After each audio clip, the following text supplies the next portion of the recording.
십자가에 대한 6번째 말씀을 나누고 있습니다.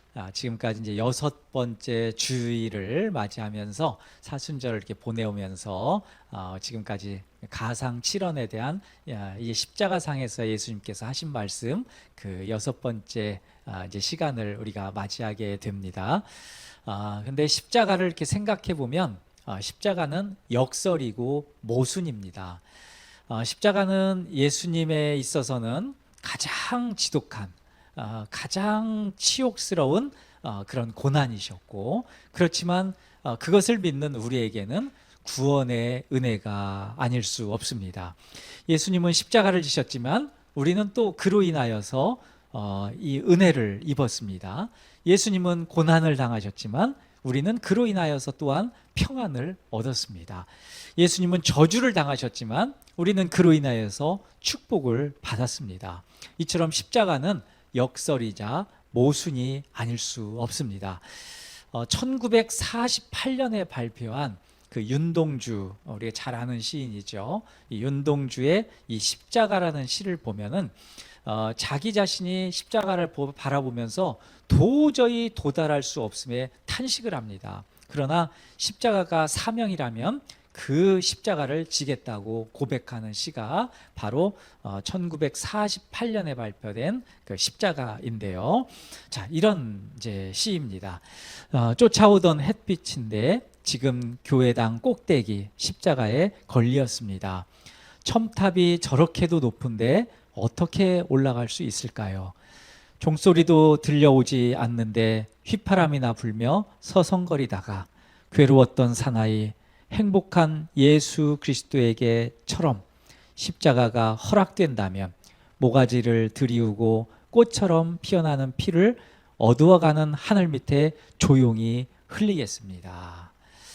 아멘 하고 싶은 그런 시인데 첫 그 두 소절 정도는 십자가를 도저히 어떻게 올라갈 수 없다라고 하는 그런 어떤 탄식의 이야기를 아주 서정적으로 그렇게 표현하고 있는데, 그런데 이제 중반절 이상으로 가면서는 십자가가 허락된다면 모가지를 들이우고 꽃처럼 피어나는 피를 어두워가는 하늘 밑에 조용히 흘리겠습니다. 이렇게 고백하면서 십자가를 내가 따라가겠습니다 라고 이렇게 선언을 합니다. 사실 윤동주 시인은 그렇게 30살도 아마 채 못 되어서 형무소에서 목숨을 다했죠. 그러니까 1948년에 이 발표한 십자가는 사실 그가 죽기 얼마 전에 사실 발표했던 시예요. 그런 걸로 보면은 아주 굉장히 이 뭐라고 할까요? 이 십자가에 대한, 신앙에 대한 절절한 고백이 거기에 담겨 있다, 이렇게 우리가 볼 수 있는데, 예수님이 지신 십자가는 고난의 십자가였고 또 진노의 십자가였습니다. 그런데 그것은 우리가 져야 할 십자가이고 우리가 져야 할 죄의 십자가입니다. 그런데 그것을 예수님이 대신 지신 것이죠. 우리가 받아야 할 고난을 또 예수님이 대신 치르셨습니다. 우리가 받아야 할 또 진노의 심판을 예수님이 대신 당하셨습니다. 놀라운 것은 예수님이 이 사명을 다 이루셨다는 것입니다. 그렇기 때문에 십자가는 예수님의 승리이자 성공이라고 얘기할 수 있습니다. 우리가 오늘 읽었던 본문 요한복음 19장 30절 말씀을 다시 보면 이렇습니다. 예수께서 신포도주를 받으신 후에 이르시되 다 이루었다 하시고 머리를 숙이니 영혼이 떠나가시니라. 아멘. 정말로 놀라운 것은 예수님의 공생의 목표가 십자가를 지는 것이었다라는 점입니다. 이것을 다른 말로 표현한다면 예수님의 인생 목표는 십자가를 지고 죽는 것이다, 이렇게 얘기할 수 있습니다. 이런 이유로 예수님은 항상 자신의 때를 말씀하셨습니다. 여러 번 때가 차지 아니었다, 이렇게 말씀하셨는데 십자가 죽음을 놓고 마지막 기도할 때야 비로소 이제는 때가 찼다, 나의 때다, 이렇게 기도하셨던 것을 우리가 요한복음을 통해서 보게 됩니다. 요한복음 17장의 기도에 나와 있죠. 우리가 복음이라고 했을 때 그 범위가 어디까지냐라고 했을 때는 십자가, 부활, 승천, 이것을 놓고 이 포괄적으로 복음이라고 얘기합니다. 이 복음은 무엇이냐? 십자가, 부활, 승천이다. 이렇게 이제 얘기할 수 있습니다. 물론 다른 것으로도 표현할 수 있어요. 복음은 구원이다. 또 예수님 그 자체다. 뭐 여러 가지로 표현할 수 있는데 이 예수님의 여러 가지 것들을 이제 포괄적으로 보는 십자가, 부활, 승천, 이것을 이제 복음이라고 하는데, 그러나 그 복음의 중심은 그럼 뭐냐라고 했을 때는 십자가입니다. 십자가가 있어야 부활도 있고 승천도 있습니다. 그러나 십자가가 없다면 부활도 없고 승천도 없습니다. 그렇기 때문에 십자가가 복음의 초점이고 복음의 중심인 이유가 여기에 있다는 것이죠. 그러나 생각해 보면 십자가, 이것은 망하는 싸움입니다. 사탄과 또 하나님과의 영적 전쟁이라고 봤을 때도 십자가 전쟁은 실제로는 하나님 편에서는 굉장히 어려운 싸움이고 망하는 싸움이다, 이렇게 얘기해도 과언이 아닙니다. 하나님의 편에서 볼 때는 그렇다는 것이죠. 자기 독생자 예수를 십자가에 달아 죽여야 하는 이런 참혹한 해법이 어디 있습니까? 싸움을 놓고 볼 때도 가장 안 좋은 방법이고 가장 치명적인 전략이 아닐 수 없습니다. 당시 다수의 진영에서는 예수님에게 십자가 처형이 선고되자 환호를 했습니다. 가장 먼저 자축했던 자들이 대제사장과 바리새인들이죠. 그들은 자기들의 죄를 후벼 파는 예수님을 못마땅하게 여겼고 결국에는 없는 죄를 만들어서 사형 선고를 내리도록 음모를 꾸몄고 표면적으로 그것이 성공했습니다. 그 죄명은 신성모독이죠. 사탄도 그렇습니다. 사탄도 하나님이신 예수님이 십자가를 지는 결론이 나자 환호성을 질렀습니다. 사탄은 본래 하나님같이 되고자 했던 것이기 때문에 예수님의 십자가를 하나님의 패배를 본 것이죠. 사탄이 승리하고 하나님이 패배한 전쟁을 십자가로 본 것입니다. 사탄의 입장에서는 상당한 성과가 아닐 수 없습니다. 하나님의 아들을 십자가에 달아서 죽였으니 쾌거를 부를 만합니다. 그러나 이것은 하나만 알고 둘은 모르는 일이죠. 왜냐하면 예수님의 인생 목표가 십자가였기 때문에 그렇습니다. 예수님의 십자가는 대제사장과 바리새인의 음모로 결정된 것이 아닙니다. 물론 표면적으로는 그렇지만 사실상 예수님은 십자가를 위해서 온전히 사셨습니다. 그것이 하나님의 뜻이고 예수님은 그 뜻에 철저히 순종하셨습니다. 사탄도 하나님의 아들이신 예수님을 죄와 죽음 아래 놓았다는 것에 쾌거를 불렀다고 했지 않습니까? 그러나 사탄도 예수님의 인생 목표가 십자가였다는 것을 알아채지 못했습니다. 사탄이 이것이 예수님의 인생 목표였다, 하나님의 목표였다라는 걸 알았으면 십자가를 못 지게 했을 것입니다. 그렇지 않습니까? 그런데 사탄이 이걸 모른 거죠. 십자가는 말 그대로 우리의 흔한, 요즘에 얘기하는 흔한 얘기로 신의 한 수였던 것이죠. 하나님의 기막힌 묘수가 바로 십자가였다, 이렇게 볼 수 있는 것이죠. 자, 흥미로운 부분입니다. 이 흥미로운 부분이 사탄이 만약에 이 하나님의 묘수를 알았다면 아주 철두철미하게 그 대제사장과 바리새인들 입을 막으면서 형벌을 못 내리도록, 십자가 못 지도록, 죽지 않도록 하려고 애를 썼을 것입니다. 그런데 그렇지 않죠.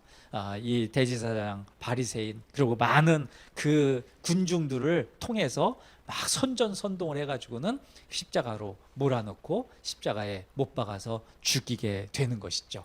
하나님의 수를 몰랐던 것이죠. 자, 우리 인생을 한번 돌아보십시다. 십자가를 놓고요. 우리 인생 가운데도 우리가 승리하고 성공한다라고 했을 때 우리가 성공적인 인생을 산다, 뭐 이런 생각들을 할 수가 있습니다. 우리가 생각하고 계획한 것들이 그 뜻대로 아주 기막히게 뭔가 막 이루어지고 할 때, 이야, 이거 내 인생이 아주 그냥 잘 풀린다, 이렇게 이제 생각할 수 있습니다. 그런데 꼭 그렇던가요? 그렇지 않잖아요. 내가 지금 당장 생각한 것, 당장 계획한 것들이 술술 풀리는 것 같더라도 나중에 이게 발목을 잡고요, 사람 아주 괴롭게 하고 사람 망가지게 하는 경우도 많습니다. 이게 안 되는 것도 있고 또 되더라도 물론 하나님께서 축복하셔서 잘 될 수도 있죠. 그러나 하여튼 우리가 기억해야 될 것은 그렇게 멋진 계획을 하고도 그런 여러 가지 것들을 우리가 가면서 흥분할 수 있습니다. 자신의 인생에 심취될 수 있습니다. 이 진급도 이 직장에서는 남들보다 빨리 승진하고 연봉도 많이 받으면서 승승장구할 때 이야 내 인생이 성공적이야 하고는 목에 힘을 주고 어깨에 힘을 주고 그렇게 살 수도 있습니다. 경우에 따라서는 또 이게 이 아이들을 이렇게 키울 때 아이들이 조그만했을 때 말을 빨리 하거나 막 애들이 막 천재성을 발휘하고 할 때 야 부모들은 그걸 모습을 보면서 다른 애들보다 얘가 말을 빨리 하고 아이들 그냥 말귀도 잘 알아들고 막 하는 걸 보면서 아주 귀여워하고 막 좋아할 수 있어요. 그런데 사람에 따라서 어린이들도 애들도 이게 커나가는 과정이 있잖아요. 어떤 애는 말을 빨리 할 수도 있고 어떤 애는 말을 늦게 시작할 수도 있습니다. 어떤 애는 이 지성적인 부분 이 부분이 늦게 튀어날 수도 있고 어떤 애는 빠르게 또 튀어날 수도 있죠. 그 속도가 약간의 차이가 있는 것이지 어느 정도 가면 비슷해져요. 그런 거잖아요.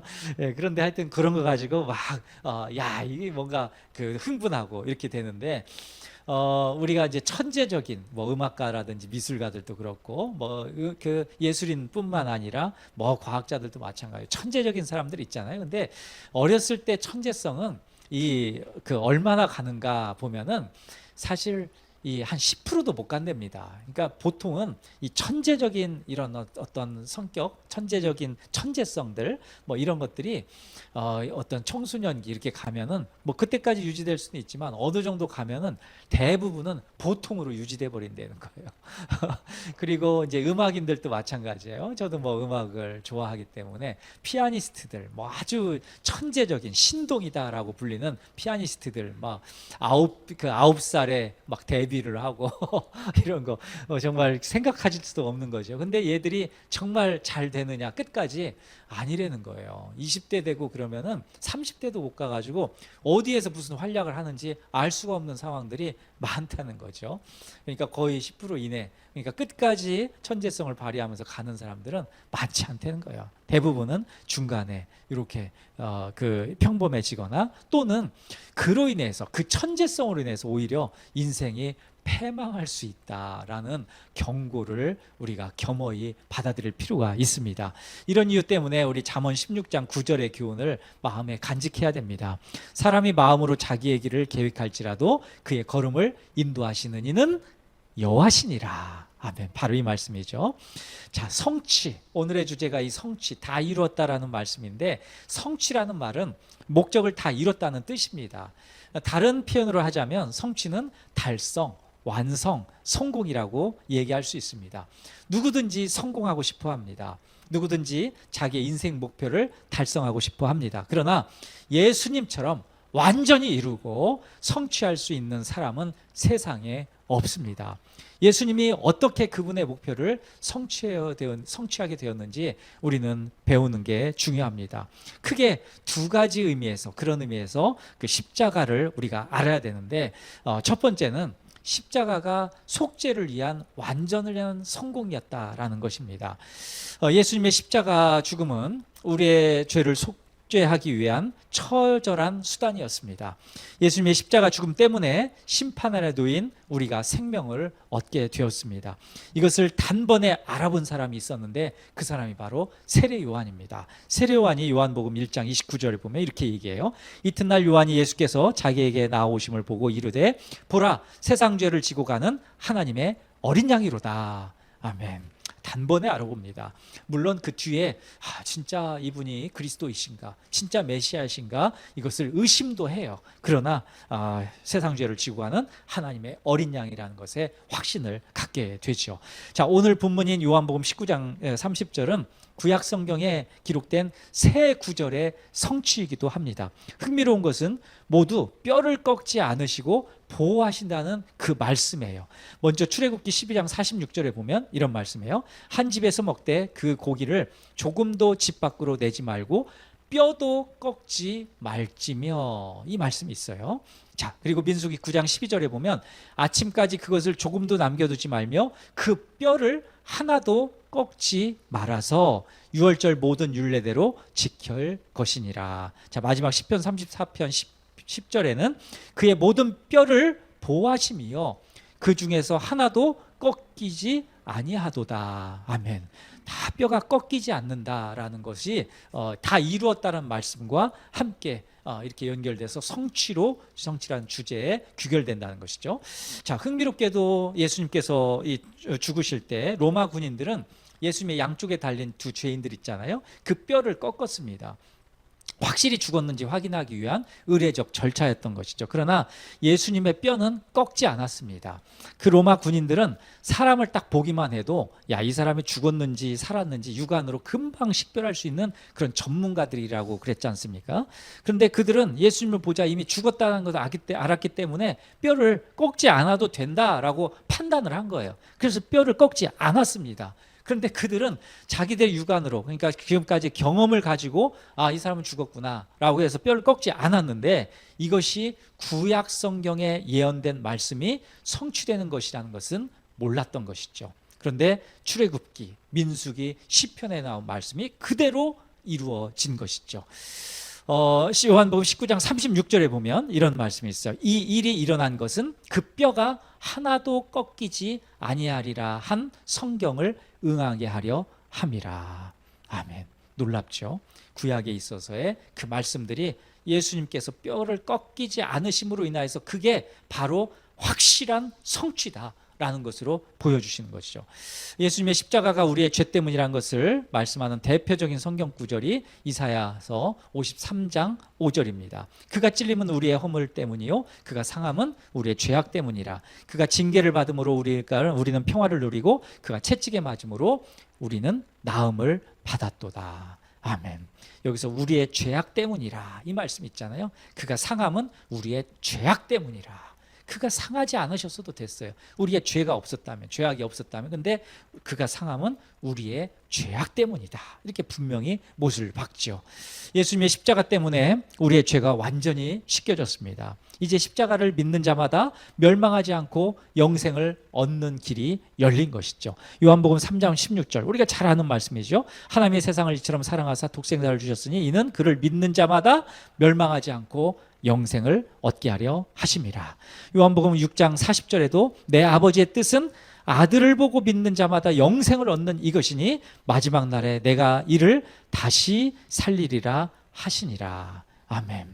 오직 예수님의 십자가를 믿어야 삽니다. 십자가 외에는 다른 어떤 구원도 없습니다. 십자가를 믿어야 죄사함을 받고 구원에 이르게 됩니다. 이것이 놀라운 복음입니다.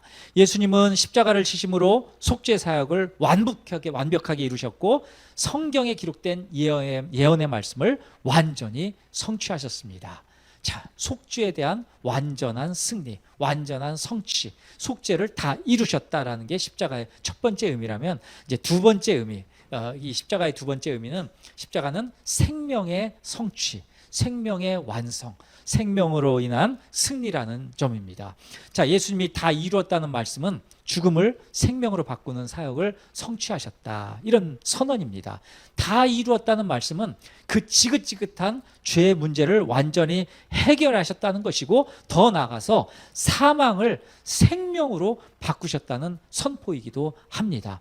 자, 오늘 본문인 요한복음 19장 30절은 더 나아가서 창세기 2장 1절에서 2절 말씀의 성취이기도 합니다. 창세기 2장은 우리가 알다시피 하나님이 창조를 마치시고 안식을 선포하시고 다 이루어지니라 라고 마침표를 찍으시는 장면입니다. 그 말씀이 4,000년이 지나고 예수님의 십자가를 지셨을 때 또 그대로 성취됩니다. 창세기 2장 1절에서 2절 말씀은 이렇습니다. 천지와 만물이 다 이루어지니라. 하나님이 그가 하시던 일을 일곱째 날에 마치시니 그가 하시던 모든 일을 그치고 일곱째 날에 안식하시니라. 아멘. 창조의 마지막 마침표, 다 이루어지니라, 이 말씀이 오늘 읽었던 우리 요한복음 19장 30절에서도 다 이루었다라고 하는 말씀과 같이 맞물린다는 거예요. 참된 안식, 이 안식은 죄가 있는 한 안식이 안 돼요. 그렇지 않습니까? 죄가 있고 죽음이 있는 한 사람이 슬퍼지고 괴롭고 그것에 일어나서 지금 사람이 그냥 염려하고 불안하고 어떻게 할 수 없는 이런 것들이 있기 때문에 참된 안식, 완전한 안식으로 이루어질 수 없습니다. 그런데 창세기 2장 1절에서 2절 다 이루어지니라, 창조를 다 이루어지는 것처럼 이거 죄와 사망을 완전히 이기시고 이제 생명으로, 완전한 안식의 생명으로 이제 거듭나게 하신다. 그렇기 때문에 다 이루었다 말씀하시는 겁니다. 끝난 거죠. 예수님의 십자가로 끝난 겁니다. 자, 예수님은 스스로 생명의 떡이라고도 말씀하셨습니다. 또 인생 목표가 생명을 주시기 위한 것이라는 말씀을 반복적으로 선포하신 바가 있으십니다. 요한복음 6장 35절 말씀에는 이렇습니다. 예수께서 이르시되 나는 생명의 떡이니 내게 오는 자는 결코 줄이지 아니할 터이요 나를 믿는 자는 영원히 목마르지 아니하리라. 또 요한복음 5장 24절 내가 진실로 너희에게 이르노니 내 말을 듣고 또 나 보내신 이를 믿는 자는 영생을 얻었고 심판에 이르지 아니하나니 사망에서 생명으로 옮겼느니라. 요한복음 14장 6절에는 예수께서 이르시되 내가 곧 길이요 진리요 생명이니 나로 말미암지 않고는 아버지께로 올 자가 없느니라. 아멘. 생명이다 라는 말씀이 계속해서 반복되죠. 자, 십자가는 죽음과 심판이 아닙니다. 십자가는 생명이며 영생입니다. 십자가를 믿음으로 우리는 죽음과 또 심판을 벗어나서 생명으로 옮겨지게 되었습니다. 이 놀라운 사실을 우리 성도님들 믿으시길 바랍니다. 예수님은 십자가를 통해서 다 이루었다는 말씀을 성취하셨습니다. 그것은 예수님의 인생 목표를 성공적으로 이루셨다는 선언입니다. 예수님의 십자가가 없었다면 우리는 망한 사람들입니다. 절단난 사람들, 실패한 사람들입니다. 저는 이 망한 사람들이라는 이 말씀을 준비하면서 이게 굉장히 크게 와닿더라고요. 우리는 예수님의 십자가가 아니었다면 망한 사람들이었다. 망한 사람들이었다. 쫄딱 망한 사람들이었다. 이렇게 생각되는 것이죠. 자, 우리 성경에서도 이 망했던 사람들이 나와요. 망했던 사람들. 사마리아 여인, 예수님이 만나셨던 사마리아 여인 있잖아요. 이 사마리아 여인은 남들에게 말할 수 없는 수치를 갖고 살았던 그 사람이었는데 십자가를 믿음으로 완전히 자유하게 되었고 더 나아가서 자기 물동이를 집어던지고 마을로 들어가서 십자가를 증언했던 사람입니다. 수치고 나발이고 다 없고 이제는 십자가가 자기의 자랑이고 증거가 되었던 이런 사람인 것이죠. 자, 니고데모도 그렇습니다. 니고데모 발음이 잘 안 된 니고데모. 자, 이 사람도 예수님의 말씀을 몰래 이제 한밤중에 와서 예수님 말씀을 들으려고 했는데 도통 알아듣지 못했던 사람이에요. 그 요한복음 3장에 보면 못 알아들어요. 무슨 말인지. 그런데 십자가로 거듭난 니고데모는 결정적인 순간에 예수님의 편을 듭니다. 그게 요한복음 7장에 나와요. 그리고 더 나아가서는 예수님이 십자가에 죽으시자 향유를 들고 무덤을 찾아가는 담대한 삶으로 변합니다. 요한복음 19장에 나옵니다. 그러니까 예수님 말씀을 무언 소린지도 못 알아듣던 이 사람이 거듭남으로 인하여서 또 모든 제자들이 다 도망가고 그걸 슬슬 피하고 저거 얘기했다는 큰일 나. 예수님 그 옆에 예수의 이영자도 얘기했다는 우리 다 잡혀가고 다 죽어서 큰일 난다. 이렇게 할 때 과감하게 향유를 들고 무덤으로 가서 그 예수님의 시신을 수습했던 사람, 그 사람이 바로 니고데모라는 거죠. 자, 우리가 잘 아는 야고보, 요한도 있죠. 그들은 그 제자들 몰래 예수님이 이제 유대 민족을 구할 왕으로 등극하면은 거기에서 한 자리 차지하려고 은밀하게 그 자리 꿰차려고 은밀히 작업을 했던 사람들이 이 야고보와 요한입니다. 그렇게 아주 그냥 치졸했던 사람들이죠.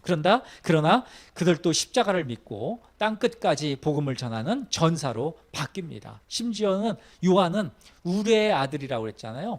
예수님이 가시는데 사마리 사람들이 못 가게 해요. 그러니까 예수님 저 아주 그냥 하늘에서 우레를 내려가지고 저 사람도 아주 작살내 버리십시오. 이렇게 얘기했던 이런 우레의 사람, 아주 그냥 승질이 아주 그냥 불같은 사람, 이런 사람인데 그 사람이 사랑의 사도로 바뀝니다.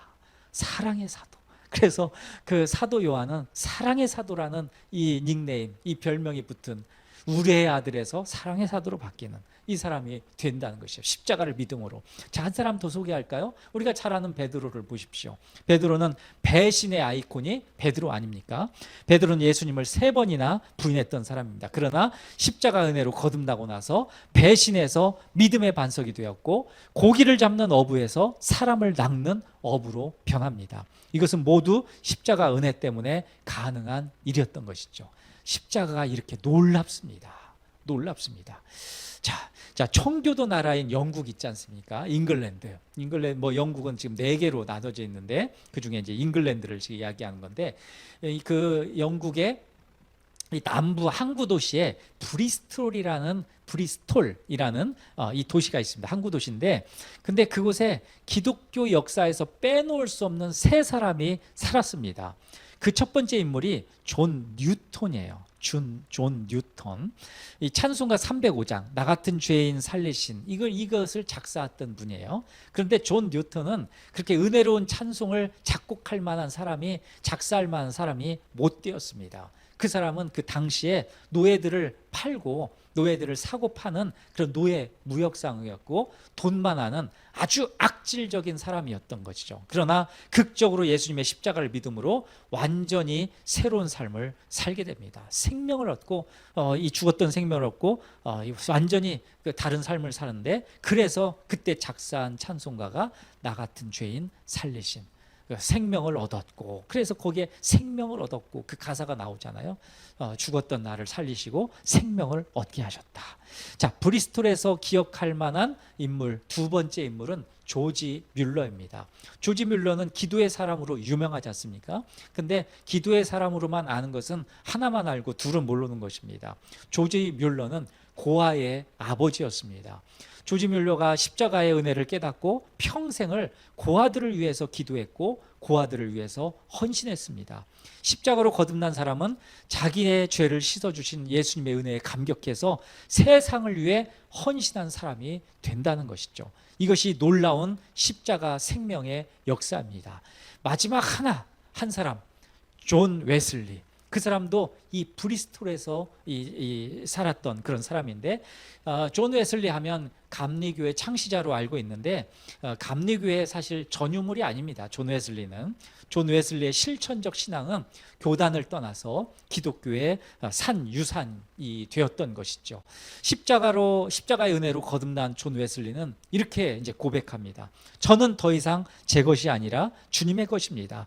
주님이 원하시는 일에 저를 붙들어 매시고 주님이 원하시는 사람들에게 저를 붙이소서라는 놀라운 기도를 하게 됩니다. 더 나아가서는 세계가 나의 교구다. 세계가 나의 교구라는 놀라운 선언을 하며 땅 끝까지 십자가 복음을 위해서 살겠노라 헌신했던 사람이 존 웨슬레입니다. 이것은 모두 십자가의 은혜를 그 믿었던 사람들의 고백이고 또 그 사람들의 삶의 변화가 아닐 수 없습니다. 이것이야말로 십자가 속죄와 생명의 성취라는 증거가 아닐 수 없습니다. 십자가로 거듭난 사람은 죄에서 자유함을 얻고 생명으로 나아갑니다.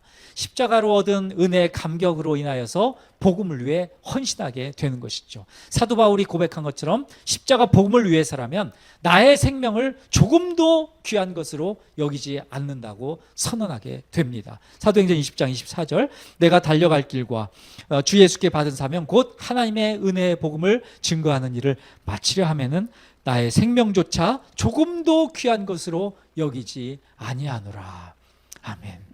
십자가는 망한 것처럼 보이는 형벌입니다. 그러나 십자가는 예수님의 사명의 성취이자 죄와 사망에서 자유하게 되는 은혜의 사건입니다. 십자가로 거듭날 때 우리는 죄와 사망에서 자유하고 새 생명을 얻게 됩니다. 그리고 십자가 복음을 위하여서 예수님처럼 헌신하게 됩니다. 이것이 십자가의 능력이자 십자가의 은혜입니다. 제가 말씀을 준비하면서 한 가지 이제 생각됐던 것은 이 십자가의 이 놀라운 능력과 은혜를 너무 우리가 좀 작게 생각하는 건 아닌가. 이런 십자가의 능력과 십자가의 생명, 이 야성을 잃어버린 건 아닌가. 과거에 우리 믿음의 선진들은 그 뭐 돈도 없고 뭐 별로 배운 것도 없고 하더라도 내가 십자가를 위해서 살겠노라 하면서 있는 자리에서 그렇게 외치면서 그렇게 헌신적으로 살았던 그런 것들이 있는데, 지금은 십자가 그 길을 갑시다 그러면 싫어하잖아요. 십자가 그 길을 갑시다라고 하면은, 이런 설교하면은 싫어하고 이 굉장히 부담스러워하고. 그런데 오늘 우리 말씀을, 저도 이 말씀을 준비하면서도 다시 한번 도전을 받고 하는데, 십자가의 능력, 십자가의 은혜는 이렇게 단순히 우리가 그냥 혼자서만 알고 혼자서 아유 주님이 나를 구원해 주셨죠 이런 것이 아니라, 십자가의 능력을 알고 십자가의 은혜를 아는 사람들은, 제가 이 브리스톨에서 있었던 세 사람을 이야기하고 또 성경에 나온 인물들을 이렇게 열거했던 이유는, 그 사람들도 다 변변치 않았던 사람들인데 그 십자가를 믿음으로 말미암아서 삶이 새롭게 되고 생명 주신 것 감사해서 그 생명을 전하고자 목숨까지도 버리면서 인생을 다 바쳤던 사람들입니다. 우리가 여러 가지 뭐 삶에서 뭐 직장 생활도 하고 사업도 하고 등등 하더라도, 공부를 하더라도 이게 무엇을 위해서 하는 것입니까? 나의 돈을 위해서, 돈을 벌기 위해서 하는 겁니까? 내 인생만 위해서 사는 것입니까? 내가 잘 살기 위해서, 내가 성공하기 위해서 사는 것입니까? 아니면 십자가의 영광을 위해서 사는 것입니까? 십자가를 위해서, 예수님께서 그 죽으신 그 십자가를 따라가면서 순종하면서 살겠다는 목표의식으로 사는 것입니까? 아니면 나를 위해서 사는 것입니까? 오늘 이 설교를 들으시는 우리 모든 성도들 가운데, 오늘 인터넷으로도 뭐 들으실 수 있는데, 이 메시지를 듣는 모든 성도들은 우리의 인생 목표는 나 잘 살려고 해서는 실패입니다. 100% 실패입니다. 그건 사탄이 주는 그 목표입니다.